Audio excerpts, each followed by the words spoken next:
Welcome to the Run for God Run Club, where you will find God in a runner's space. Welcome to the Run for God Run Club. This is your one stop each week to be motivated and inspired to get off the couch and onto the running trail where you can, in turn, inspire others to do the same.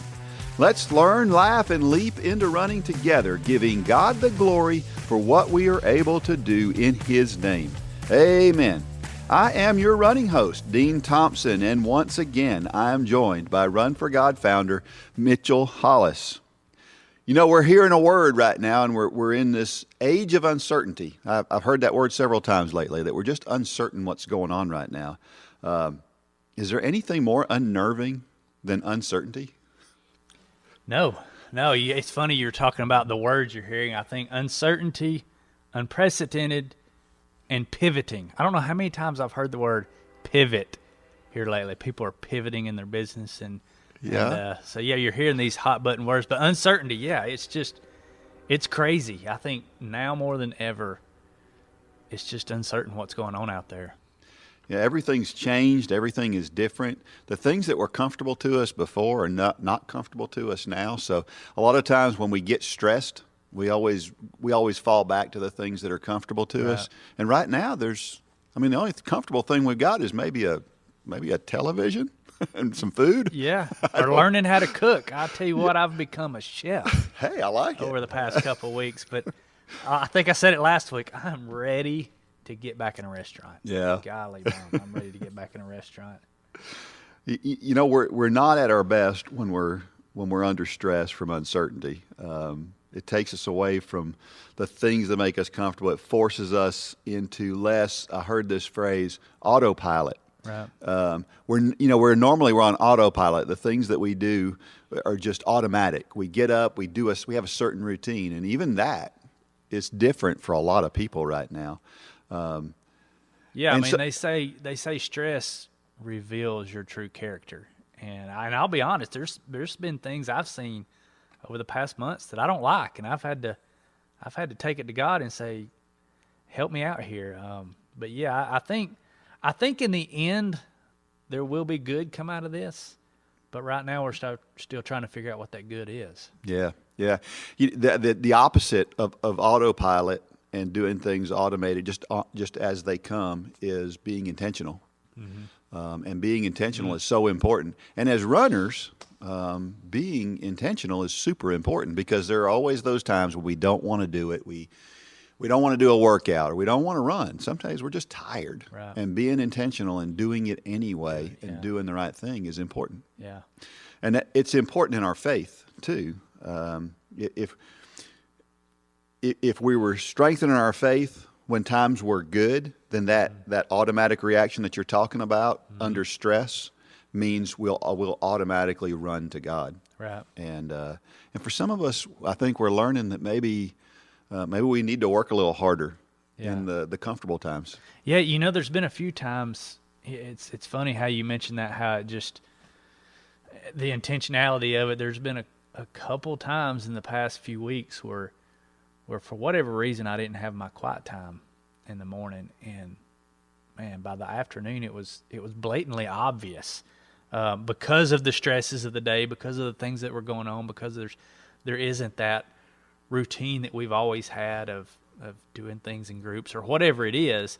And if you're not grounded daily in the Word and in prayer, you're not going to like what you see when the stresses come. So I think God has spoken to me in that sense, that now more than ever, your relationship with me is the most important. Yeah.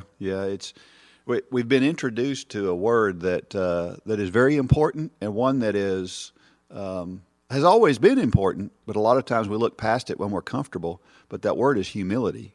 Right now we're kind of at that point where relying on God is really important, and so the word humility, if we've been reintroduced to the word humility, which is interesting. Yeah. Hey, listen, if you're out there and you're watching, you're listening, and you have questions, you can send those to dean@runforgod.com. If you've got things and topics that you'd like to see us cover, You can send me emails and we'll cover those things. If you don't know about this and you've just happened upon this podcast or this YouTube video and you don't know anything about Run for God, go to runforgod.com to learn more.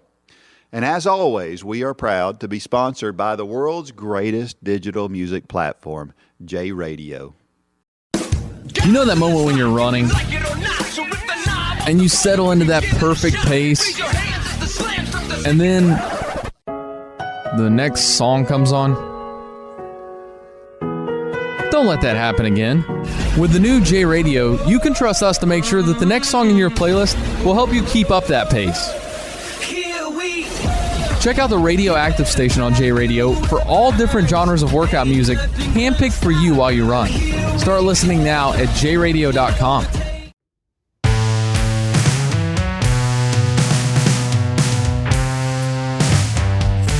We're back, and we are going to share a story today from a fellow by the name of Ryan Akers, and he's from Burlington, Kansas, right there, I guess, right in the center of the United States.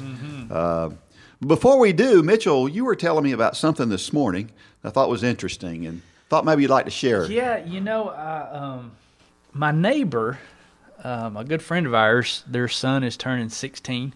Actually, one of the young men on our triathlon team, Andrew. Happy birthday, Andrew, by the way. And his parents bought him an older model vehicle for his birthday, and he doesn't know he's getting it. So we have a building outside our house, and they brought this truck over to get detailed. And the guy that's one of these guys that travel around and he details vehicles wherever you're at. And the guy come over, and I had met this guy this morning. His name is Jeremiah, and I've always been intrigued. I love to see hard work, and Jeremiah's just one of those guys. He's constantly hustling and just always going, and I love to see that. I love to see that character, and he's a younger guy, and but I got to talking to Jeremiah this morning, and he saw all the Run for God stuff. If you're listening to this, the world headquarters of Run for God is actually out beside my house, and this is where this guy was detailing this car. And he saw all the Run for God stuff, and Jeremiah began to tell me his testimony. And it's just something I had to share. I'm actually going to put it in the newsletter, but Jeremiah shared with me that 3 years ago, he lost everything, literally lost everything. In a matter of 4 days, he had a bad alcohol problem, and his wife left him, cleaned out his bank account, his cars were repossessed, and he found himself homeless. Wow. In a matter of days. And, as he's telling this, I can't help but think of Job. We're still in Job as a family right now, and we're reading through that. Hopefully we're about to get to the good part at the very end of Job. But I couldn't help but think about this guy's a modern day Job. He lost everything in a matter of days that he thought was important to him. And it was at that time that he found Christ. Wow. And he went on to tell the rest of the story how Christ basically just redeemed him and gave everything back 4 times. He's got this detailing business now, and he's just thankful for every hour of every day. But it's something that he said at the very end that really struck me, and it's kind of the same thing my own dad went through. If you've read that story about cancer saved his life, yeah. Jeremiah told me, he said that was the best thing that ever happened to me. Wow. The best thing having everything taken away. And I couldn't help but think, as a society, is that where we're at right now? We've talked about this in weeks prior.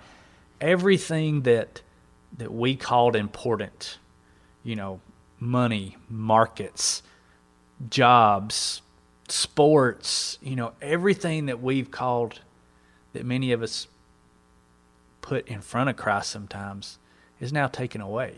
Yeah. And are we going to look back, I hope we do, in a year's time and say, man, that was the best thing that ever happened to us? Because I know God's teaching me something every day during this process, and it's not how to increase my bank account, or it's not how to get faster in running. It's things that he's teaching me that's helping me to get closer to him. So I just thought that was a really cool story from Jeremiah at just the right time. And he didn't even put those things together. I kind of wrote it down for a newsletter, and I handed it to him before I left to come here to say, can we use your story? And he said, absolutely. But he hadn't even put those things together. Wow. But God's just weaving in all of our lives right now. Yes. Things that I hope we take note of. Yeah, yeah. So- And that's a guy just living his life and just Yeah. sharing Christ in a way that he doesn't even realize how powerful it is. I learned something from Jeremiah this morning. Yeah. And so Jeremiah, if you're listening, thank you. Yeah. But it's just another example of how we say all the time, you may think your story is not unique or it's not impressive or it's not whatever, but God can use every one of our stories. So be like Jeremiah, share it. Yeah. Wherever you're at, share your story. Amen. So- Amen. Great story. Well, we're gonna read Ryan Akers' story. He's from Burlington, Kansas, and his story is entitled "Finish Strong."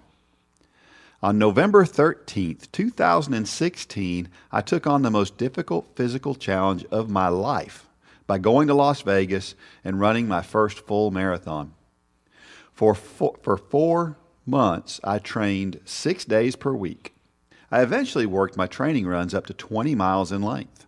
The training was grueling, but necessary. By the time the race rolled around, I felt very confident that I was ready. And then the race began. For the first 18 miles, I felt great. My timing was a little off, but close to my goal. In the last 6 miles, I could pick up my pace and finish strong. In the back of my head, I really wanted to run it in less than 4 hours.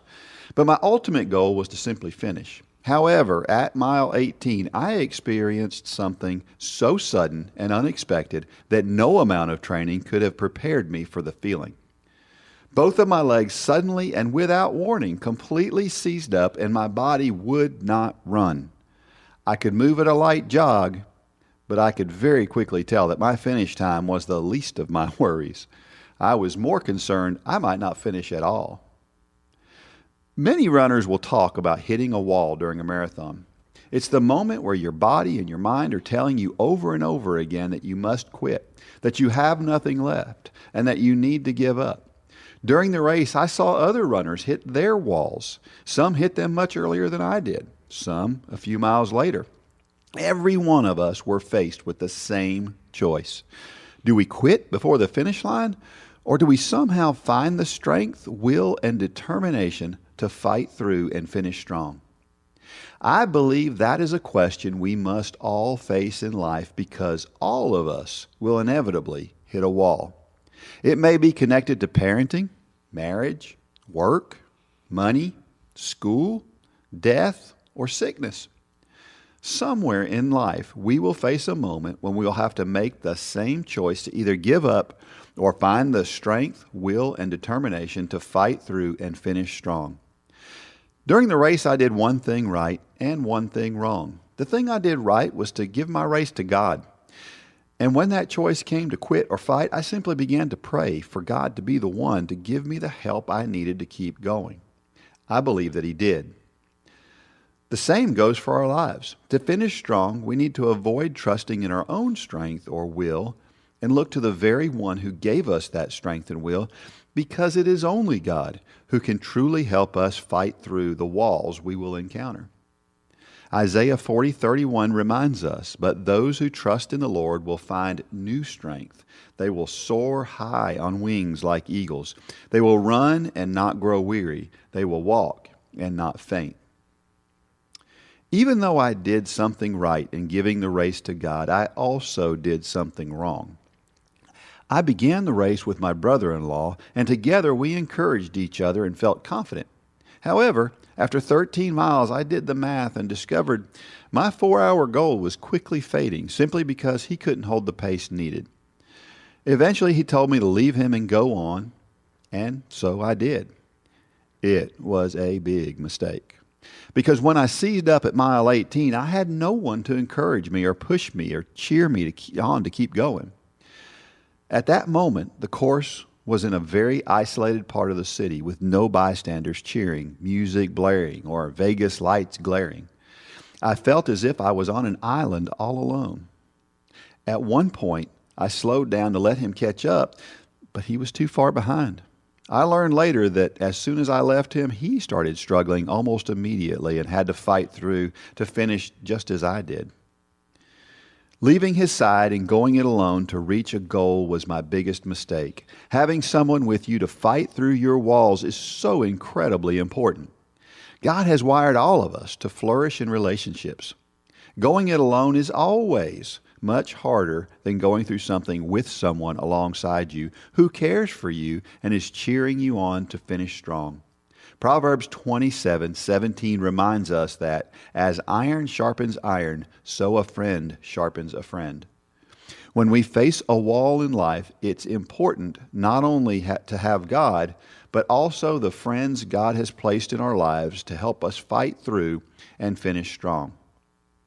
In the end, I made it to the finish line, but you know what happened? Around mile 23, a friend who ran the half marathon found me and ran a half mile with me. That gave me the encouragement I needed to run to mile 26, where my wife, sister, and friends cheered me on to the finish line. When we allow people to run with us, encountering our walls becomes easier. So whatever you are dealing with today, whatever wall you might be facing, be sure to never try and go it alone.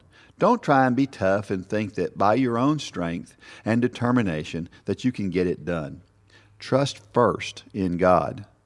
Give Him your problems and know that He is with you. And second, let people help you carry your burdens. Let them encourage you, pray for you, and even run with you. That, after all, is one of the very reasons God created the church. When we trust in God and run the race with others, then no wall we face is impossible to break through. In fact, not only can we break through, but we can finish the race strong, just as the Apostle Paul did in the end of his life when he spoke the words, "I have fought the good fight, I have finished the race, and I have remained faithful." Trust God, lean on others, finish strong. My goodness, have you ever hit a wall? I've hit several. Some that I wish I had Ryan's friend with me, but others, I've talked many times about the Disney Marathon, which was my first ever, and at mile 23 they have this choir. It's because they understand the wall, but I love how Ryan paralleled this to our walk with Christ, because he's so right. It's when we go it alone, that's where the devil loves to isolate us. He loves to quieten us. But when we surround ourselves with other believers who can edify and pick us up, and we can pick them up, man, it makes all the difference in the world. Thank you, Ryan, for this story. Yeah, what a great. It's incredible. He asks a few questions here. He says, what is going on in your life right now that has caused you to hit your wall? I'd say the answer to that is the same for almost everybody right now. Yeah, COVID. Yeah. Or Corona, whatever you want to call it. Yeah, I think we're all being tested right now.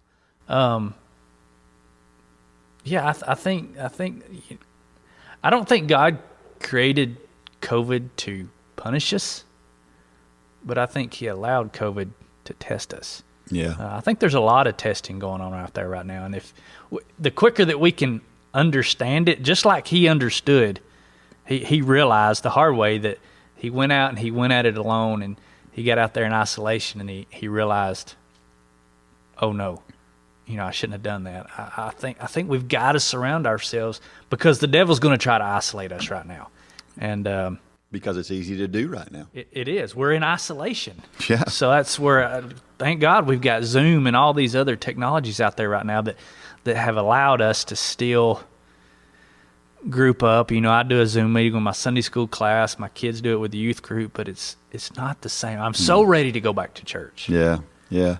It's bad enough to worry about getting sick or your job. And right now, a lot of people are worried about both of those things. Right. I see a lot of stuff in social media and places where people are one side fussing at the other side, and now is a great time to extend some grace to people. Yeah. And to understand that we're not in somebody else's shoes. Right. And that and what looks like greed to one person could be somebody's cry for help.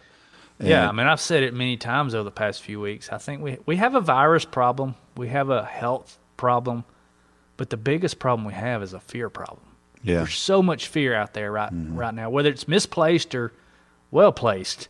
There's a lot of fear, and that's causing people to lash out and to many times be who they're not really are. It's just it's the fear that's paralyzing them, and they're lashing out in all different ways. And you're right, we've got to extend grace. Yeah. And get off the keyboard sometimes. You know, I actually took Facebook off my phone this past week because I got disgusted at myself one evening where I was just sitting there aimlessly scrolling, and I was taking in all this negative media, and it was affecting me. And so I just deleted it, and man, I feel so much better now because I'm not seeing. I watch the news for an hour at night, but I don't have it in front of me all day long, and I got sucked into it, and I had to cut it off. It's hard not to get sucked into it. How is it easier to finish strong when we give our problems over to God? Well, it's easier because we don't put all the pressure on ourselves. When we realize somebody's there to help us, you know, it's just like when you have a problem and you keep that problem to yourself and you feel like I'm the only one that can fix this problem. You know, we've had these issues in Run for God, and I thank God every day that I've got you and Gay and Holly and all the people around us, our board, who I can talk. And I've said it in our meetings, I always feel better after I talk about it. Yeah. And there again, it's the devil wants to keep us silent and feel like we're the only one with this problem. And he's doing that to so many people right now with this virus, but we're all dealing with this. And so the best thing we can do is share and have people around us who can help walk through that with us. And if you don't have anybody around us, take it to God. Speak out loud when you're praying, and even that makes you feel better. Yeah, I agree with that. Yeah. He's the only thing right now that it is constant. Mm-hmm. With everything else shifting and the things that we do, everything changing at least just a little bit, he's the only constant that we have. I think about Philippians 4:4-7. It says, "Rejoice in the Lord always. I will say it again, rejoice. Let your gentleness be evident to all. The Lord is near. Do not be anxious about anything, but in every situation, by prayer and petition, with thanksgiving, present your request to God. And the peace of God, which transcends all understanding, will guard your hearts and your minds in Christ Jesus." Isn't that just a comforting? Just to hear it is comforting. But so many times we don't take advantage of that. Yeah. We think it's this is too. It's not enough to take this to God, or even worse, we say this is too big for God. Yeah. I need to help God out here, and that is every time I've went down that trail, which I've gone down that trail a few times. I'm wrong, and I fail, and yeah, I mean it's an incredible verse for this season that we can't do anything about this virus. I mean, we can. We got doctors and great medicine and things. But God has put all those people in place, all those things in place, and he's going to work this out one way or the other. And there's no amount of arguing and typing and whatever we do on social media is going to fix that. That's right. So we just need to stop that. It's hard. The key in there is there at the beginning of verse 6 where it says, "Do not be anxious." Mm-hmm. That is so difficult to do. There's only one way you can do it right now. Right. And that is to lean on God. Right. Well, I heard a pastor friend of mine who comes to speak at our church every now and then, and he makes this statement almost every time he comes, and it kind of hits you wrong to begin with, but when you really think about it, he's right. He said, stress equals selfishness. Because when we stress about something, we're saying, God, this is too big for you. I need to handle this. And that's selfish. It's not too big nothing is too big for God. And the minute we vocalize that and take it to God and let those around us who care about us know, the stress always goes down. And I know that. I'm sitting here talking about it, but probably within the next 7 days, I'll be right back there again. And God will thump me on the head and say, remember what you and Dean were talking about just last week? And how quickly we forget. This one says, are you someone who tries to do life alone or with others? And who are the people God has put in your life that you can begin to lean on to help you run the race of life well? Yeah, everybody has a different answer to that one.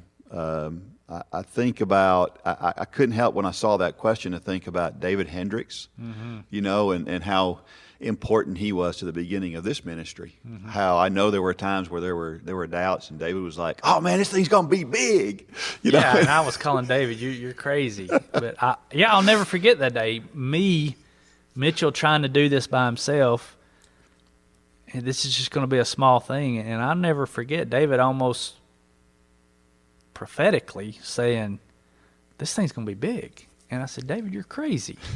But I thank God every day that people have put people like David in my life that have spoken truth. People like H.R. Poe,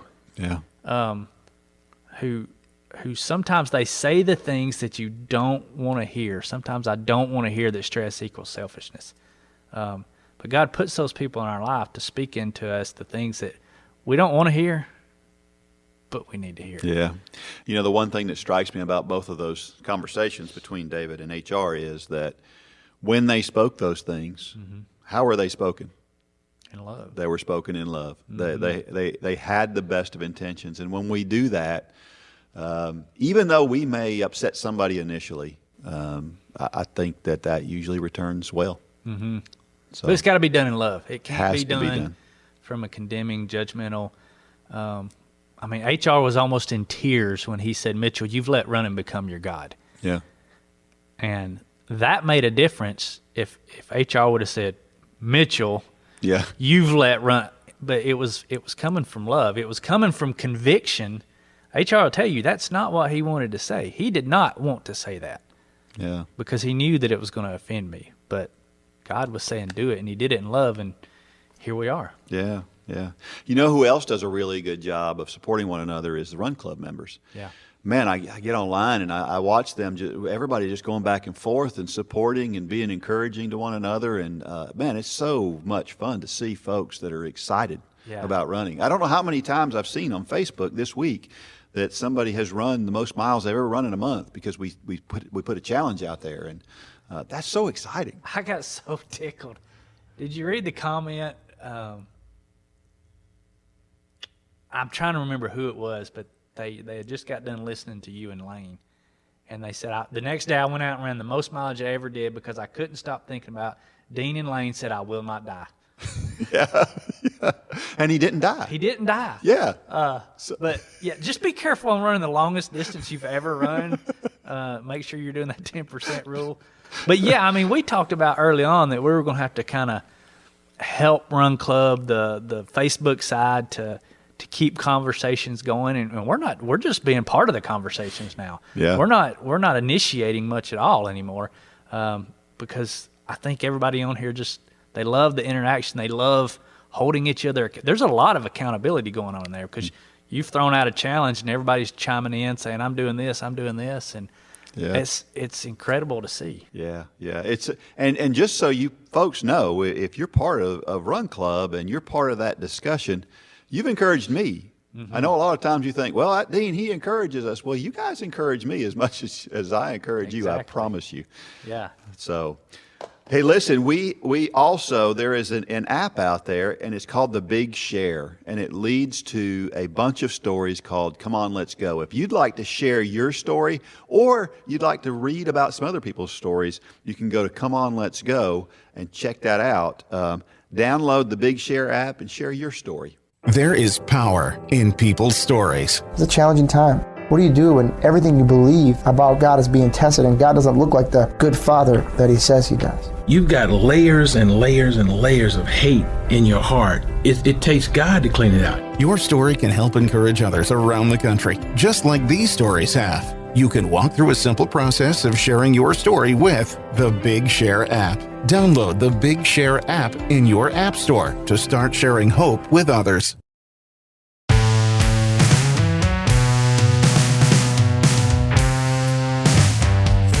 So, Mitchell, it looks like some businesses are beginning to get back to work. How long do you think it is going to be before races come back?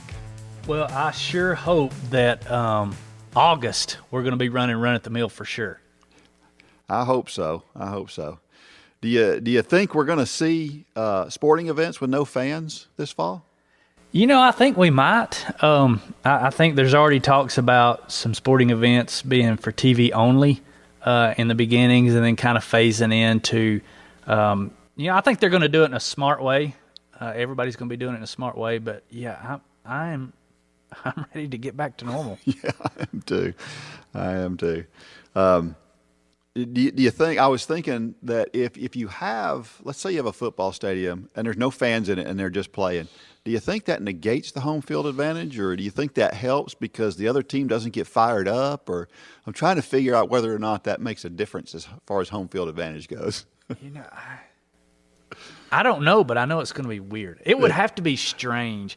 I've been saying it about pastors for a while now that are doing these virtual church events on Sunday morning. Our pastor preaches every Sunday to a camera, and he's doing it in the sanctuary, and there's like 4 people there who are helping him do all the logistics of the live event. But that's got to be strange for a pastor who is used to seeing hundreds of people sitting out in front of him, or even thousands in some of these pastors' cases, to be speaking to an empty auditorium. Because there's so much synergy, and that's what I'm ready to get back to. It's just that synergy of loving on people. I've been joking. I actually did it again yesterday. I was on a job site, and I shook another guy's hand. And he said, don't that feel good? And I said, yes, it does. And maybe I shouldn't have shook his hand, but I wanted to shake his hand. He stuck his hand out, and I wasn't going to deny him. And so, those simple things like that, I'm so ready to get back to. You know what's interesting about this whole thing, though, and which has been a revelation, is the church has been saying for years that the church is not a building. Exactly. Right? We say that all the time, and that just became really obvious, didn't it? Yeah. I was talking to Jeremiah this morning about that very thing, the guy we just talked about a few minutes ago, and he said that it's become obvious that we're not Christians because we go to church. We go to church because we're Christians, and that's where we're edified and built up. But we're to go out from there. It doesn't end when we walk outside the doors of the church. That's where it begins. Yeah. And we're just putting all that into practice right now. And I have a feeling probably more people are being reached right now. Yeah. Because on a Sunday morning, if you open up social media, you can. It's church, and it's great to see. There's billions of hours of sermons available online right now. Yeah. Yep. And so that's been a good thing. Yeah, I was thinking as a percentage, there's more traffic of Christian content online right now than probably ever. Yeah. Because of what we're going through right now. So that's been refreshing. Yeah, it has, and it's going to be interesting to see how God works in all of this. Mm-hmm. Okay, and it is time for Dean's Thoughts, and it's a time when I share something that I've written about the intersection between running and faith. And this week it is called Decisions. When I was a 15-year-old kid, I had a decision to make.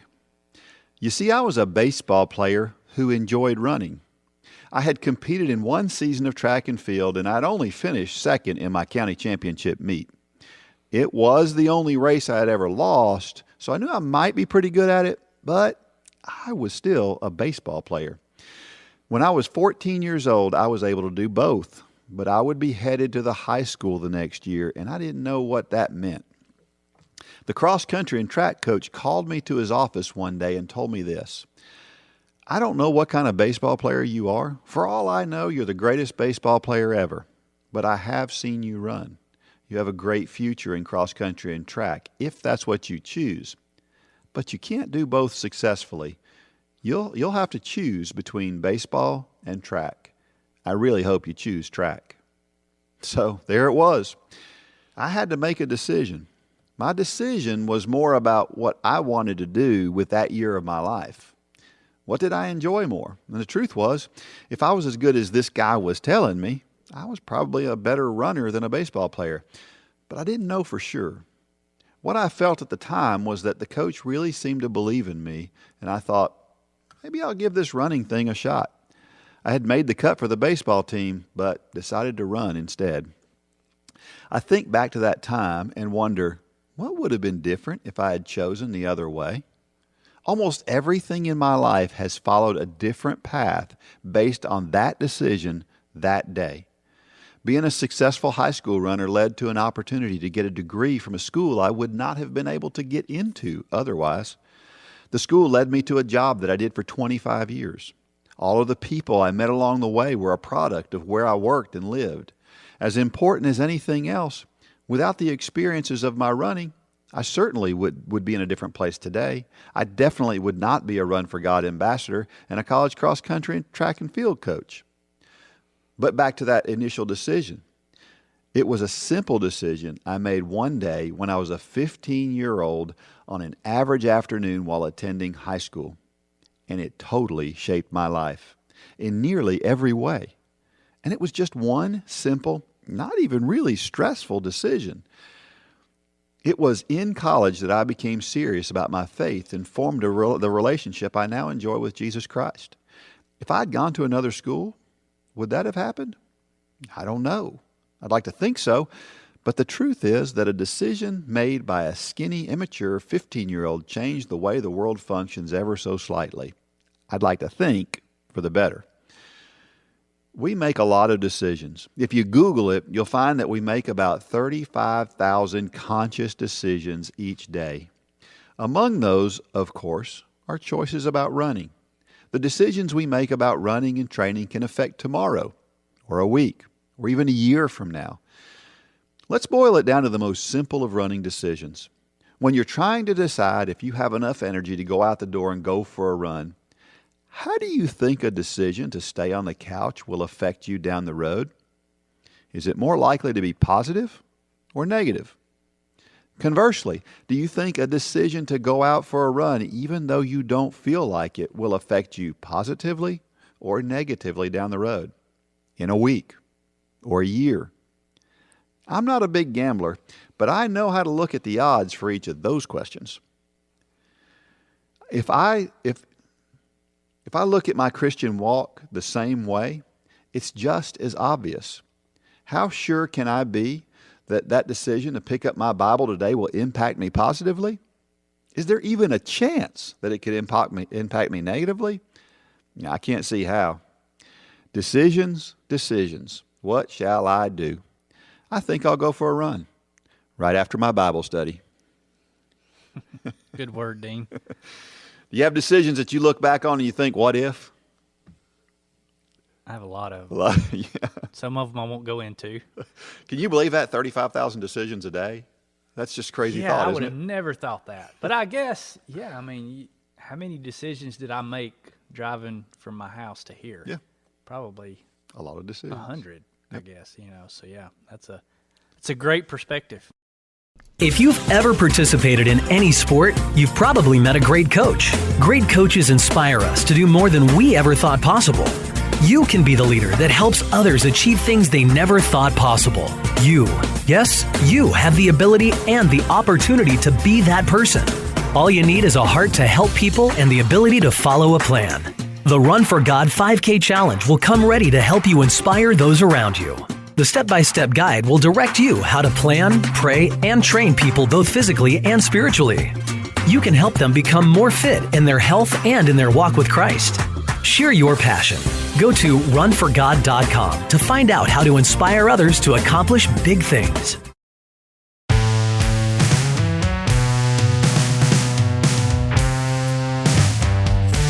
We're back, and each week we share something about why running is so awesome. And so this week I'd like to share this one, the early morning weekend long run, which is Saturday for me. Mm-hmm. But I love that early morning run on a weekend. Everything is quiet. There's less traffic out. It's crisp and clear. It's cooler in the mornings, whether even winter, summer, either one. There's just something special about that morning run. It's kind of like you've been a big camper. Mm-hmm. It's kind of like being a camper. You just feel more attached and close to nature when you do that. Yeah, and I run. love how it makes the rest of your day feel. And Saturday more so than any other day. I don't know what it is about the Saturday run. I don't run long much anymore, but I still run on Saturday mornings, and it's just like you can just enjoy your Saturday more when you've got that run out of the way. I've waited before and decided I was going to run on a Saturday evening for whatever reason, and it's just not the same. Yeah, it makes your day feel much more relaxed. Yeah, sets you up for a great weekend. Yeah. Motivational thought of the week. This one comes from somebody. There are a couple of folks I saw that attributed this to somebody, but nobody really knows who said this. But I love this sentiment. One run can change your day. Many runs can change your life. You know who said that? Who? You did. I did. I just said it. So Yeah. we'll say Dean said that. I just copied it from somebody else, but I just, yes. So, yeah, one run can change a day, and it does, just as we just talked about. But many runs, you start linking those things together, and it's a cumulative effect. It changes your life, absolutely. We are so glad that you joined us. We hope that you're part of Run Club. If you're not part of Run Club, we would love to have you as part of Run Club. So don't forget that when you sign up for Run Club, you get a bunch of stuff. You get running motivation, written, audio, visual, all different ways. You get running plans. You get weekly question and answer times on Thursdays.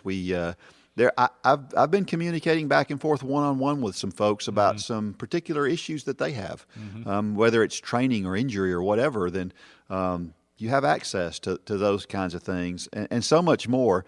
And it's only $9.97 a month. It's the greatest running club in the world. The greatest. I may be a little bit biased, but it's the greatest. And I want to tell everybody out there, hopefully everybody tuned in to hear Ryan Hall. What an incredible person he is. But let us know of other people that you would like to hear of. We're not shy. Yeah. I will reach out to the Pope if I need to. I'm not shy about reaching out. The worst thing they can say is no. But what I'm finding about our running community is people are willing. They want to pour into other people. We're working on another guest right now who may become a Run for God ambassador. And we're super excited about that one. But you may have other people that we're not even thinking of. So email Dean at dean@runforgod.com and let us know how we can better manage this club, because we don't claim to know everything. Absolutely. All we know is what the feedback is that we get. So let us know how we can better do this club. I already think it's the greatest club in the world, but I've always said I'm not too proud to copy anybody. Exactly. If it's a good idea. Yeah, so, for sure. So being part of a run club where the fastest American half marathoner and marathoner is part of the same club, pretty cool. He's in our club. He is in our club. So we hope you've enjoyed. Again, give us feedback. Make sure that you go and you like and you subscribe and you do all of those things to support us. Remember that when you do join Run Club, you not only get those things, which is great, but you also support a ministry. And it's a ministry that reaches out to people and is trying to make a difference and has made a difference in the lives of others. Not through the things that we do necessarily, but through what God does through us. And so support Run for God. We appreciate you. May God bless every step of every run. Now go out there and shine your light. Great word, Dean. For more information about the Run for God ministry, go to runforgod.com. If you have questions about your salvation, click on the Peace with God tab. There's nothing more important. Thanks for joining us today.